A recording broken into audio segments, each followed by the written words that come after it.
Fifth class, how are you? कल बेटे हम लोग आपकी टेक्स्ट बुक का चैप्टर 3 द स्पीकिंग ट्रीज़ पढ़ रहे थे, है ना। अब मैंने आपको बताया था कि ट्रीज़ बोलते तो नहीं हैं, लेकिन जब स्टोरीज़ में या किसी इंसिडेंट में हमें ऐसे बताया जाता है कि ट्रीज़ बोल रहे थे या कोई चीज़ें बोल रही थी, तो वो हमें कुछ ना कुछ मैसेज देने के लिए बताया जाता है। तो इसमें भी ट्रीज़ का बोलते हुए दिखाया जाना, बताया जाना हमें मैसेज देता है। अब वो क्या मैसेज देता है ये हम देखते हैं, पढ़ते हैं, ठीक है। Here is a play about a strange forest where trees can speak to one another and express their thoughts and feelings. यहाँ ये प्ले है। प्ले क्या होता है? ड्रामा। वो एक स्ट्रेंज फॉरेस्ट के बारे में है जहाँ पर ट्रीज़ एक दूसरे से बात कर सकते हैं और अपने थॉट्स और फीलिंग्स को एक्सप्रेस कर सकते हैं, एक दूसरे को बता सकते हैं कि वो क्या सोच रहे हैं, क्या फील कर रहे हैं, वो एक दूसरे को बता सकते हैं।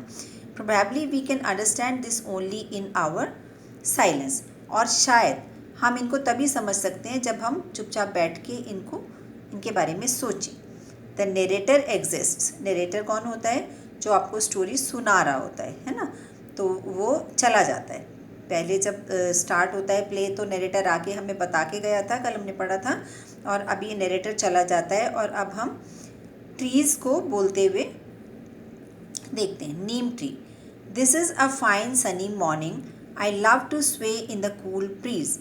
और ये क्या बोलता है नीम ट्री कि कितनी अच्छी सुबह है और मुझे बहुत मज़ा आता है जब ऐसी ठंडी ठंडी हवा में मैं हिलता हूँ, सांस लेता हूँ। Peepal tree, oh yes, I also like to watch my leaves dance when the breeze blows.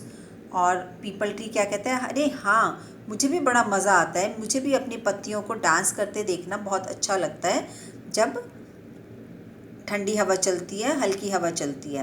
अब पत्तियों के डांस करने का क्या मतलब है? कि उनका हिलना, isn't it. Eucalyptus tree, our green forest is a beautiful place, we enjoy life here. और यूकैलिप्टस ट्री क्या बोलता है कि हमारा जो ग्रीन फॉरेस्ट है, ग्रीन फॉरेस्ट जो है बहुत ही खूबसूरत जगह है और हम यहाँ पर लाइफ को एंजॉय करते हैं। Under the bright blue sky by the gushing clear stream our forest is truly like haven.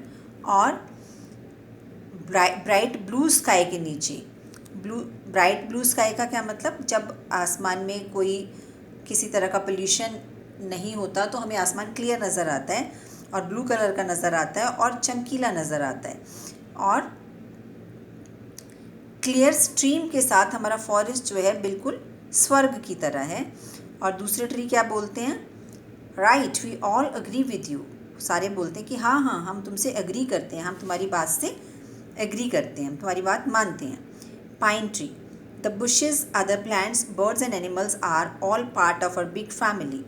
Pine tree क्या कहता है कि जो ये झाड़ियाँ हैं, दूसरे प्लांट्स हैं, बर्ड्स हैं, एनिमल्स हैं, ये सब हमारी बड़ी सी फैमिली का एक पार्ट हैं, सारे हमारी फैमिली के पार्ट्स हैं। And of course humans are our friends, humans भी हमारे दोस्त हैं। It's a duty to keep this planet fit and air clean for them, isn't it that so. तो वो कहता है हमें भी हमारी ड्यूटी बनती है कि हम इस प्लानट को फिट रखें और हवा को क्लीन रखें। किसके लिए? ह्यूमन के लिए, है ना। इजंट दैट सो का मतलब है ना। Other trees, oh yes, very true. सारे ट्रीज बोलते हैं हाँ हाँ, बिल्कुल ठीक बात है। Eucalyptus tree, now let's enjoy the weather and listen to the singing of birds. और अब हम वेदर को एंजॉय करते हैं और बर्ड्स को गाना गाते हुए सुनते हैं। The music of our rustling leaves is also sweet. और हमारी जो झूमती हुई पत्तियाँ हैं उनका म्यूज़िक भी बहुत ही स्वीट है। Peepal tree, sunshine on our faces and all over is soothing. हमारे सबके फेस पर जो सनशाइन पड़ती है वो बहुत ही सूदिंग, मतलब दिल को सुकून देने वाली है, अच्छी है। It also helps us look gorgeous. और इससे हमारा लुक्स भी बहुत अच्छा दिखता है, हम गॉर्जियस दिखते हैं, हम बहुत खूबसूरत दिखते हैं, अच्छे दिखते हैं। All trees, yes, after a few years. Neem tree, I am so tired. अब ये सब जो बातें कर रहे थे ये कुछ साल पहले की हैं, ठीक है। ये जो सब बातें कर रहे हैं ये कुछ साल पहले की हैं और अब जो है ये कुछ साल बाद की बात है। आफ्टर अ फ्यू ईयर्स, कुछ साल बाद की बात है। Neem tree, I am so tired. Neem tree बोल रहा है मैं बहुत थक चुका हूँ। Peepal tree, me too, peepal बोलता है मैं भी थक चुका हूँ। Eucalyptus tree, life is tough, ज़िंदगी कितनी टफ है, मुश्किल है। All of us have to work very hard nowadays, आजकल हमें बहुत ज़्यादा मेहनत करनी पड़ती है। Pine tree, the amount of carbon dioxide in the air has increased, अभी हमें बताया जा रहा है कि कैसे मेहनत करनी पड़ती है। हैज़ इंक्रीज्ड अ लॉट, कि एयर में कार्बन डाइऑक्साइड जो है इतनी ज़्यादा बढ़ गई है। In order to keep the air clean, we have to toil harder. Can anyone tell me why is it so? हमें एयर को क्लीन रखने के लिए बहुत मेहनत करनी पड़ती है। टॉयल मीन्स होता है मेहनत करना, बहुत मेहनत करनी पड़ती है। और क्या कोई मुझे बता सकता है कि ऐसा क्यों है? Peepal tree, well I have heard from the butterflies and birds that bring messages from different places, मैंने बर्ड से और बटरफ्लाई से और बर्ड से सुना है जो कि जगह जगह से मैसेजेस लेके आती हैं। That the situation is bad, कि सिचुएशन जो है बहुत ख़राब है। Many trees have been cut down, बहुत से पेड़ जो हैं उनको काट दिया गया है। To make buildings and structures, मकान बनाने के लिए, बिल्डिंग्स बनाने के लिए उनको काट दिया गया है। So with fewer number of trees we are burdened with more work, और इसलिए क्योंकि हम थोड़े से हैं तो हमारे ऊपर काम बढ़ गया है। इस चीज़ को आप ऐसे समझ सकते हो कि अगर आप लोगों को कोई काम दिया गया है तो अगर ग्रुप में करते हो तो फटाफट सारा हो जाता है क्योंकि सब मिलके कर लेते हैं, और अगर एक ही इंसान को करने के लिए दिया जाए तो वो देर भी लगती है, उसको मेहनत भी ज़्यादा करनी पड़ती है। तो इसी तरह से पेड़ों का है, जितने ज़्यादा पेड़ होंगे कार्बन डाइऑक्साइड को उतना ही ज़्यादा ये एब्जॉर्व करते हैं और एयर जो है फ्रेश रहती है। लेकिन कार्बन डाइऑक्साइड जब ये पेड़ कम होते हैं तो वो एयर में बढ़ जाती है, जिसकी वजह से एयर को क्लीन करना बहुत मुश्किल होता है ना। तब नीम ट्री बोल रहे हैं, neem tree, oh yes we have to absorb more carbon dioxide from the air and release more oxygen to maintain the balance, हमें ज़्यादा से ज़्यादा कार्बन डाइऑक्साइड एब्सॉर्ब करनी पड़ती है और ऑक्सीजन जो है वो ज़्यादा से ज़्यादा छोड़नी पड़ती है। Other pollutants and more dust in the air can make life more difficult, और दूसरे पॉल्यूशन फैलाने वाली चीज़ें, पॉल्यूटेंट्स मीन्स जो पॉल्यूशन फैलाते हैं, पॉल्यूशन फैलाने वाली चीज़ें हैं, हवा में डस्ट के पार्टिकल्स हैं, वो हमारी लाइफ को बहुत ज़्यादा डिफ़िकल्ट बनाते हैं।